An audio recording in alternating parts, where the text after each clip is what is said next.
Hi everybody, I'm Bree the Plant Lady, and today we are getting this big front border replanted for the summer. Now you might remember that this was an absolute rainbow of beautifulness all spring, planted with the cottage garden mix of poppies, larkspur, bachelor buttons.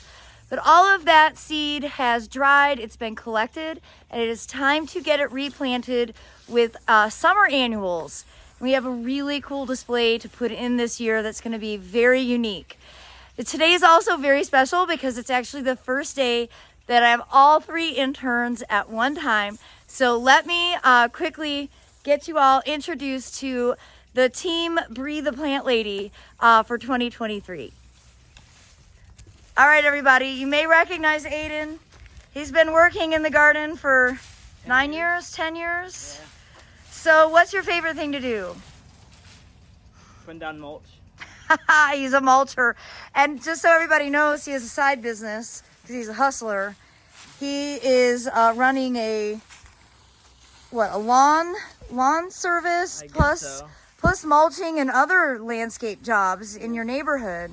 Yep. But I'm grateful that you're not doing that exclusively and you're still coming here because I need your help. Yes.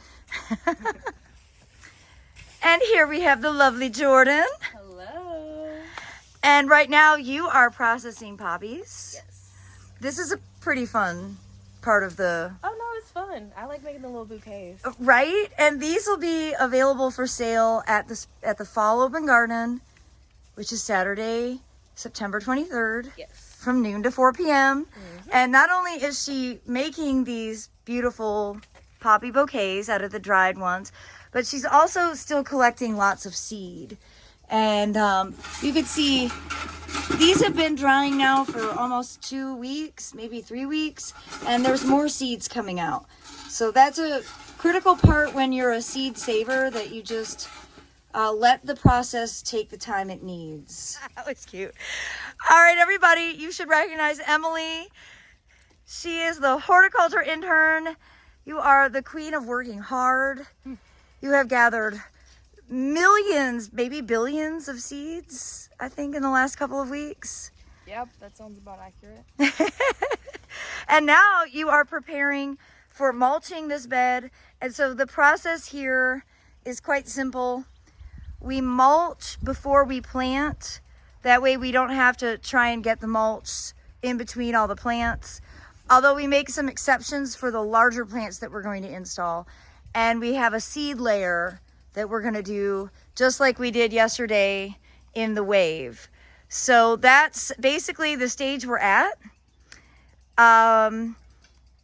Emily has seen my seed stash and it's extensive. Incredible. It's not rational. No one should do that to themselves, because then it makes the decisions of what you're going to plant really hard. And I don't like that. I want to be able to grow it all. And this isn't that big of a bed, so we don't actually have room for like 50 packs of seed, plus all the plants that are going in. But we are going to do a layer of zinnias, and I think we're going to do those about 2 foot in, just sort of along this arching pathway. And then the rest of it, we're going to stage with plants. Well, here are the plants that we have staged for this garden. We've got one Thailand giant, which is going to be kind of the centerpiece. We've got Suncredible sunflowers. We've got some trial cannas, a nice collection of different salvias, some coleus, and then a lot of vegetables, primarily peppers, eggplants, and sweet potatoes. So this will qualify as a foodscape, mixing edibles and ornamentals together. We're going to obviously put the food crops closer to the edge so they're easy to access. And first we're going to do the seeding. We're going to primarily just do a mix of the Queenie Lime Series zinnias. And then we're going to mulch and then get everything planted. Well, I think I lied when I said we were just going to do zinnias, because basically everything here I have pulled out for this bed.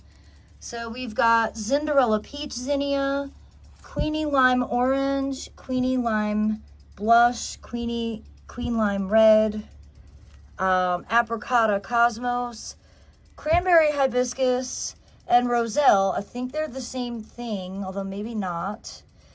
Some cleome, some additional salvia. I think this is, which salvia is this? I'm not sure.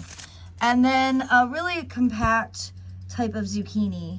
And of course some black sesame. Last year we grew white sesame in here, and the black sesame has pink flowers on it. So that in and of itself would fill this bed.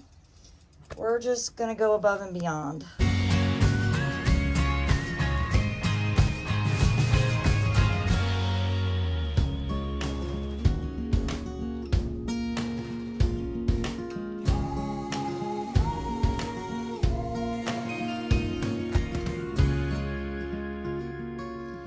We planted the biggest things, the Suncredible sunflowers, the Thailand giant Colocasia, and then we sunk the cannas into the ground in their pots. And that's because I know with cannas, they are perennial here and they spread vigorously and they're hard to dig out, and I don't want them to live here forever. And to be honest, I don't have a lot of faith in these cannas because we get leaf rollers really badly. And I saw some leaf roller damage on this one, and I don't want to have to spray ortho, but that's basically what you have to do. You see, basically it's a little caterpillar that gets in there and it seals the leaf, and then it just chews on it and makes it super ugly. And that's one of the main reasons that I just don't really like cannas anymore. But these are trial plants, so I'm gonna give them a try, but they are in pots that are sunken, not planted. So now we've got all the rest of the stuff. We've got a lot of peppers. We've got eggplants. We've got a lot of salvias that I've been collecting. A nice row of solenostemon or coleus, calling it by its old name. Some petunias, some sweet potatoes, some kufiyas. I think overall it's just going to be a really dynamic bed for the summer season. So now we're going to go ahead and get everything else planted, and then we're going to water it in. Today is really the first day that feels like legit summer. So, of course, we're doing all the hard labor in the heat of the day.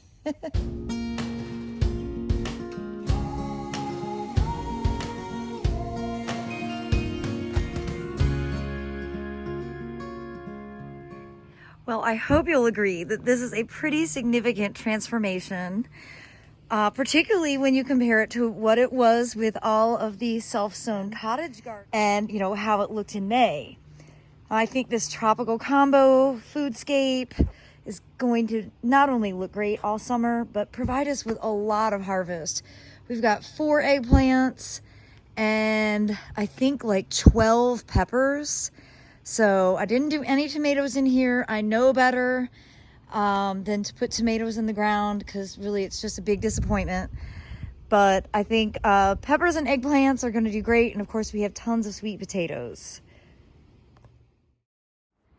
Well, please be sure to subscribe and give this video a like, and we will be posting regular updates during the weekly garden tours so that you can watch this bed and all of the other beds here in our Zone 7, Central North Carolina, flourish through the summer. Thanks so much for watching, everybody. Happy gardening.